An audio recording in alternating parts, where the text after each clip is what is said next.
സുരാജേട്ടാ തുടങ്ങില്ല, ഇതെന്താ അത്ര തിരക്ക്? ഞാൻ വന്നിട്ടില്ല. അതെ, വേണമെങ്കിലൊക്കെ പെട്ടെന്ന് കയറി വരണം. ഇന്ന് വളരെ പ്രത്യേകതയുള്ള ഒരു ദിവസമാണ്. അതായത് ഒരുപാട് വിശിഷ്ട അതിഥികൾ ഇപ്പൊ എന്നോടൊപ്പം അഭിനയിച്ചിട്ടുള്ള ഒരുപാട് താരങ്ങൾ നമ്മുടെ കോമഡി സൂപ്പർ നൈറ്റിൽ എത്തിയിട്ടുണ്ട്. പക്ഷെ ഇന്ന് അഭിനയിച്ചിട്ടുണ്ടോ എന്ന് ചോദിച്ചു കഴിഞ്ഞാൽ അദ്ദേഹം അഭിനയിച്ചിട്ടുണ്ട്. അതിനേക്കാൾ ഉപരി അഭിനയിപ്പിക്കലാണ് പുള്ളിയുടെ ഏറ്റവും വലിയ തൊഴിൽ എന്ന് പറയുന്നത്. അദ്ദേഹത്തിന്റെ സിനിമ ഇറങ്ങാൻ വേണ്ടിയിട്ട് നമ്മളെ പ്രേക്ഷകരെല്ലാവരും വെയിറ്റ് ചെയ്തിരിക്കും. ആരായിരിക്കും അദ്ദേഹം? ഒരു ഡയറക്ടറാണ്. ഒരു ക്ലൂ കൂടെ തരാം. അദ്ദേഹത്തിന്റെ ശബ്ദം ഞാൻ അങ്ങോട്ട് ഇമിറ്റേറ്റ് ചെയ്യാം. ധൈര്യം ഉണ്ടായി പറയും.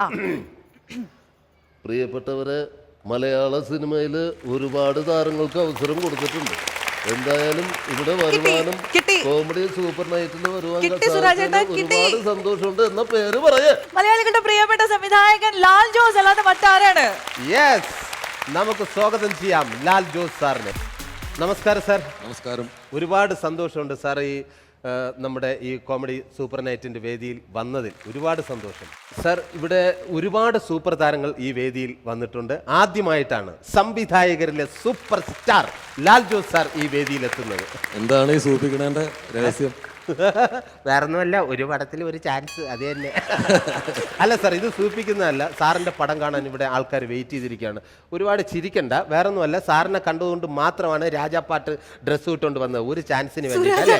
അല്ലേ പറയുന്ന പോലെ എനിക്ക് അങ്ങനെ താല്പര്യം ഇല്ലാഴിക്കൊന്നുമില്ല. അല്ല, കിട്ടിക്കഴിഞ്ഞാൽ അഭിനയിക്കില്ലേ?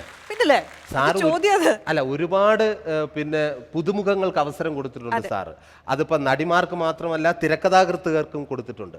തിരക്കഥാകൃത്തുകൾ ഒരുപാട് പേരുണ്ട്. രഞ്ജൻ പ്രമോദ്, ജെയിംസ് ആൽബർട്ട്, മുരളി ഗോപി, വിജീഷ്, പിന്നെ എന്താ രജി നായർ, ഇപ്പൊ ഈ പുതിയ നീനയില് വേണുഗോപാൽ, അങ്ങനെ പുതിയൊരാളെ കൂടി സാറ് പരിചയപ്പെടുത്തിയിരിക്കുന്ന മലയാളത്തിന്. ഇനി നായികമാരെ കുറിച്ച് കഴിഞ്ഞാൽ നമ്മൾ തന്നെ അത്ഭുതപ്പെട്ടു പോകും. ആരൊക്കെയാ ഇപ്പോൾ ഉള്ള? കാവ്യ മാധവൻ, ലെന, സംവൃത സുനിൽ, ആനഗസ്റ്റിൻ, അനുശ്രീ, അർച്ചന കവി, മുക്ത, അറബിക്കഥയിലെ ആ നായിക അതൊന്നും വായിലിരിക്കില്ല, ചാനിഷുമി, പിന്നെ സ്പാനിഷ് മസാല ഡാനിയൽ. സാർ, ഈ ഇതിലൊരു കഥ ഉണ്ടായിരുന്നല്ലോ, ഇപ്പൊ നീനയും പുതിയതാണ്. ആ കഥയിലേക്ക് നമുക്ക് പോകാം. നമുക്ക് സ്പാനിഷ് മസാല, അത് പോട്ടെ, അറബിക്കഥ പിടിക്കാം. എളുപ്പമുള്ള പേര്. ഈ അറബിക്കഥയിൽ എങ്ങനെയാണ് സാർ ആ നായികയെ കണ്ടെത്തിയത്? അറബിക്കഥയിലേക്ക് ഒരു ചൈനീസ് പെൺകുട്ടീനെ നായികയായിട്ട് വേണമായിരുന്നു. അപ്പൊ നമുക്ക് ചൈനീസും അറിയില്ല, അവർക്ക് ഇംഗ്ലീഷും അറിയില്ല. അപ്പൊ അങ്ങനെ ട്രാൻസ്ലേറ്റ് ചെയ്യാൻ വേണ്ടിട്ട് ഒരു പെൺകുട്ടി വന്നു. അങ്ങനെ കുറെ സുന്ദരിമാരായിട്ടുള്ള ഒരുപാട് ചൈനീസ് പെൺകുട്ടികൾ വന്നു. ഈ പെൺകുട്ടിയായിരുന്നു മീഡിയേറ്റർ ആയിട്ട് നിന്നത്. അപ്പൊ ഞാൻ പറഞ്ഞു കൊടുക്കുന്ന കാര്യങ്ങൾ ഈ പെൺകുട്ടി അവർക്ക് അഭിനയിച്ചൊക്കെ കാണിച്ചു കൊടുക്കും. അവരൊക്കെ അഭിനയിക്കാൻ വളരെ മോശമായ കുട്ടികളായിരുന്നു ഈ വന്ന ആൾക്കാർ. ഒക്കെ സുന്ദരിമാരായിരുന്നു, പക്ഷെ അഭിനയിക്കാൻ തീരെ കൊള്ളൂലായിരുന്നു. അപ്പൊ കുറെ കഴിഞ്ഞ് കുറെ പേരെ നോക്കി കഴിഞ്ഞപ്പോ അവസാനം ഞാൻ തീരുമാനിച്ചു, ഈ കുട്ടി നന്നായിട്ട് അഭിനയിക്കുന്നുണ്ട്. അപ്പൊ അവരോട് ചോദിച്ചു, നിങ്ങൾ അഭിനയിക്കുമെന്ന് ചോദിച്ചു. അങ്ങനെ ഈ ട്രാൻസ്ലേറ്റർ ആയിട്ട് വന്ന കുട്ടി തന്നെ നായികയായി. എന്ത് പറയുന്നു? ട്രാൻസ്ലേറ്റർ ആയിട്ട് അങ്ങനെ പോണോ സാറിന്റെ കൂടെ? എനിക്ക് വേറെ അധികം ഭാഷകൾ അറിയാത്തോണ്ട്. അല്ല, ഏതൊക്കെ ഭാഷ അറിയാം? മലയാളം, ഹിന്ദി, തമിഴ്, തെലുങ്ക്, ഇതൊക്കെ പറഞ്ഞാൽ അറിയാം, കേട്ടാൽ അറിയാം, സംസാരിക്കാനും അറിയില്ല. സാർ, നീനെ കുറിച്ച് നമുക്ക് അറിയാനുണ്ട്. കാരണം ഈ സിനിമയുടെ ഒരു കാര്യവും സാറ് പുറത്തു വിട്ടിട്ടില്ല. മലയാളി പ്രേക്ഷകരെല്ലാം ഇങ്ങനെ കാത്തിരിക്കുന്ന ഒരു ചിത്രമാണ്. കാരണം ആർക്കും വലിയ ക്ലൂ ഒന്നുമില്ല. നീന എന്നുള്ള ഈ 2 അക്ഷരങ്ങൾ മാത്രമേ അറിയുള്ളൂ. ആരാണ് നായിക, എന്തായിരിക്കും ഇതിന്റെ തീം, മൊത്തം ഒളിപ്പിച്ചു വെച്ചിരിക്കുകയാണല്ലോ. ഒന്ന് പ്രേക്ഷകർക്കറിയാം, ലാൽ ജോസ് ആർ എന്ന സംവിധായകന്റെ പിന്നെ വിരൽത്തുമ്പിൽ വരുന്ന ഒരു കിടിലൻ ചിത്രമായിരിക്കും. നീന 2 സ്ത്രീകളുടെ കഥയാണ്. നീന എന്നുള്ള സിനിമയുടെ പേര് നീ ഹൈഫൺ നായാണ്. നീനയും നളിനിയുമാണ്. രണ്ടുപേരുടെ കഥയാണ്. നീനയാണ് പ്രധാന കഥാപാത്രമെങ്കിലും അത് നളിനിയുടെയും കൂടി കഥയാണ്. 2 സ്ത്രീകളുടെ കഥയായതുകൊണ്ട് തീർച്ചയായിട്ടും അതൊരു പുരുഷന്റെയും കൂടി കഥയാണ്. പുരുഷനില്ലാതെ സ്ത്രീയില്ലല്ലോ. ഇതിപ്പോ പറഞ്ഞു എല്ലാവരും ഉണ്ടല്ലോ ഇതിൽ. നായക കഥാപാത്രത്തിനെ അവതരിപ്പിക്കുന്നത് വിജയ് ബാബു ആണ്. വിജയ് ബാബു ആദ്യമായിട്ടാണ് ഒരു പ്രധാന നായക കഥാപാത്രമായിട്ട് അഭിനയിക്കുന്നത്. നീനയായിട്ട് അഭിനയിക്കുന്നത് ഒരു പുതിയ പെൺകുട്ടിയാണ്. ഈ പുതിയ പെൺകുട്ടിയുടെ ഫോട്ടോയോ ഒന്നും അങ്ങനെ അധികം ആരൊന്നും കണ്ടിട്ടില്ല. പക്ഷേ ഫ്ലവേഴ്സ് ടിവിയിലൂടെ ഇന്ന് നമ്മളെ നായികയെ നിങ്ങൾക്ക് കാണിക്കും. അപ്പോ ശ്രീ ലാൽ ജോസിന്റെ ഏറ്റവും പുതിയ നമ്മൾ കാത്തിരിക്കുന്ന നീന എന്ന ചിത്രത്തിലെ ഇതുവരെ നമ്മൾ കാണാത്ത ആ പുതിയ മുഖത്തിനെ ഫ്ലവേഴ്സ് ചാനലിലൂടെ ആദ്യമായി മലയാളി പ്രേക്ഷകർക്ക് പരിചയപ്പെടുത്തുകയാണ്. ലാൽ ജോസ് സാറിന്റെ നീന എന്ന ചിത്രത്തിലെ നായിക നീനയെ നമുക്ക് കാണണ്ടേ? നീന എന്നാണ് സാർ അതിന്റെ പേര്? സിനിമയിലെ പേര് നീന എന്നാണ്, പക്ഷെ ശരിക്കും ആ കുട്ടിയുടെ പേര് ദീപ്തി സതി എന്നാണ്. ഓ, ദീപ്തി സതി. അപ്പൊ നമുക്ക് സ്വാഗതം ചെയ്യാം ദീപ്തി സതിയെ. നീന എന്ന ദീപ്തി സതി. ഒരുപാട് സന്തോഷമുണ്ട് സാർ. ആദ്യമേ ചോദിക്കണം, ആ പോസ്റ്ററിൽ ആ കുട്ടിയെ തിരിച്ചു നിർത്തിയിരുന്നു, ഇപ്പൊ ഇൻട്രൊഡക്ഷനും തിരിച്ചു നിർത്തിയിരുന്നു, രണ്ടാമതൊരു പോസ്റ്റർ ഇറങ്ങി ബൈക്കിൽ, അതിനും തിരിച്ചു നിർത്തിയിരിക്കുന്നു. എന്താ സാർ എല്ലാം തിരിച്ചു നിർത്തിയിരിക്കുന്നത്?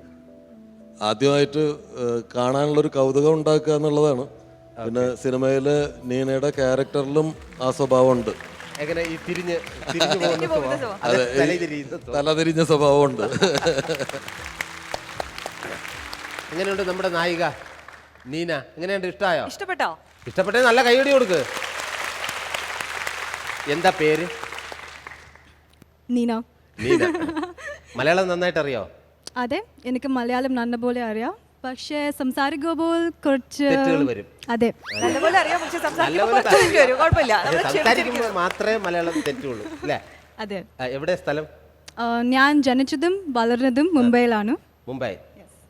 പിന്നെ കേരളത്തിൽ എവിടെയാ? കേരളത്തിൽ കൊച്ചിൻ. എൻ്റെ അമ്മ കൊച്ചിനത്തിലാണ്. എന്നാ ഇവിടെ എത്തിയത്? ഓൺ മലയാളത്തിൽ പറയേ, എന്നാ ഇവിടെ എത്തിയത്?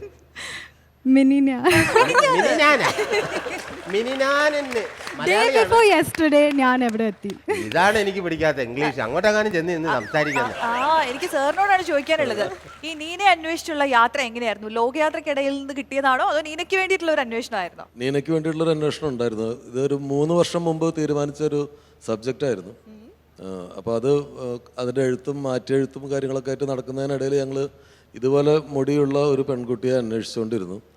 ഒരു 80ഓളം പെൺകുട്ടികളെ പല സ്ഥലത്തു നിന്നും കാണുകയും ഓഡിഷൻ നടത്തുകയൊക്കെ ചെയ്തിരുന്നു. അവസാനം വേറൊരു പ്രമുഖ നടിയിൽ അന്വേഷണം അവസാനിപ്പിക്കാമെന്ന് തീരുമാനിച്ചു. അവർ കഥയൊക്കെ കേട്ടു, ഭയങ്കര ഇഷ്ടമായി, ക്യാരക്ടറൊക്കെ ഇഷ്ടപ്പെട്ടു. എന്നിട്ട് അവസാനം മുടി വെട്ടേണ്ട കാര്യം പറഞ്ഞപ്പോൾ പറ്റില്ല എന്ന് പറഞ്ഞു. പ്രമുഖ നടി? അതെ. ഓക്കെ, അതാരാണെന്ന് എല്ലാവർക്കും അറിയാം. അപ്പോൾ അത് പറയില്ല. അത് കഴിഞ്ഞ് വീണ്ടും അന്വേഷണം തുടരുമ്പോഴാണ് ലാസ്റ്റ് മൊമെന്റിലാണ് ബോംബെയിൽ നിന്ന് ദീപ്തിയുടെ ഒരു കോണ്ടാക്ട് കിട്ടുന്നതും ദീപ്തി വരുന്നതും. അപ്പോൾ മിസ് കേരള ആയിരുന്നു 2013. സാർ, ഈ കുട്ടിക്ക് ആദ്യമേ മുടി ഇങ്ങനെ തന്നെ ഉണ്ടായിരുന്നു? അല്ല, അതാണ് ഇവരെ നേരിട്ട് കണ്ട് ഇവരെ ഓഡീഷനൊക്കെ ചെയ്ത് കഴിഞ്ഞപ്പോൾ ഈ ക്ലിപ്പ് ഊരിയപ്പോൾ ഒരു നല്ല ലോങ് ഹെയർ ഇതുവരെ ഉണ്ടായിരുന്നു. മലയാളി പെൺകുട്ടിക്ക് നമ്മുടെ സങ്കല്പത്തിലുള്ള അത്ര മുടിയല്ലേ?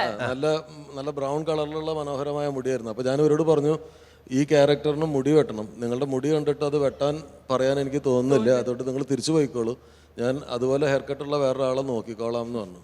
അപ്പോൾ ദീപ്തി പറഞ്ഞു, എൻ്റെ മുടി വേഗം വളരും സാർ, എനിക്ക് തല വരെ വെട്ടാം, പടത്തിന് എനിക്ക് വേഷം കിട്ടിയാൽ മതി.